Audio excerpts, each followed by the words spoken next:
This is the most embarrassing scene in the Forged in Fire competition, but also the most powerful long-handled divine sword named Japanese Naginata. It is said that the ultimate finished product can cut through anything in front of it, and the extremely sharp blade remains undamaged. Of course, such a high-end artifact is beyond the control of ordinary contestants. Therefore, the program specially prepared 4 blind boxes to test the skills of the challengers with 4 different segment techniques. David, who went first, drew a steel ball can. Mike, the second one, got a stack of patterned steel. William, who went third, picked a simple stacked multi-layer billet. Finally, James drew a triple milled steel billet. Well, poor guy, he's a bit unlucky, but no matter how difficult the technique is, there are only 3 hours to forge the sword. So Mike picked up the material and directly welded it into an integral steel blank. After all, his patterned steel doesn't require much processing, just rapid forging into a blade. As for David, who milled the steel ball can, he first drilled a hole in the isolation liquid and poured it into the iron can. After it dried, he filled it with steel balls and powder. Then all he needed to do was melt them together and remove the forged skin to make the blade.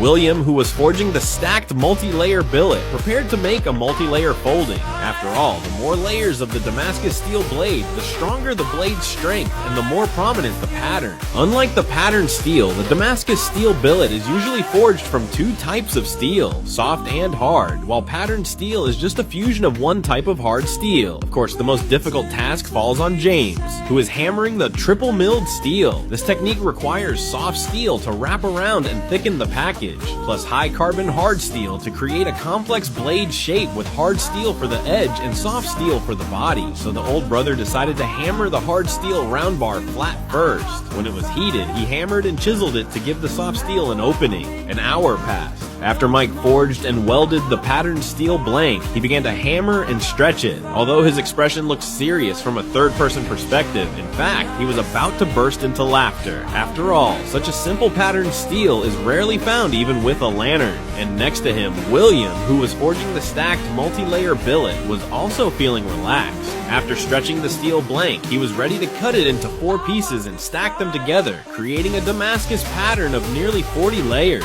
Even after forming, William planned to cut another trapezoidal Damascus pattern to add more pattern characteristics. Goodness, he even found the task too easy and showed off his skills. I didn't expect that. After all, James, who was hammering the triple milled steel, just figured out that an angle grinder could also cut grooves. But the grooves he made were a bit small. What's even more difficult is that there's only 1 hour left. Let's look forward to their performances in the next stage.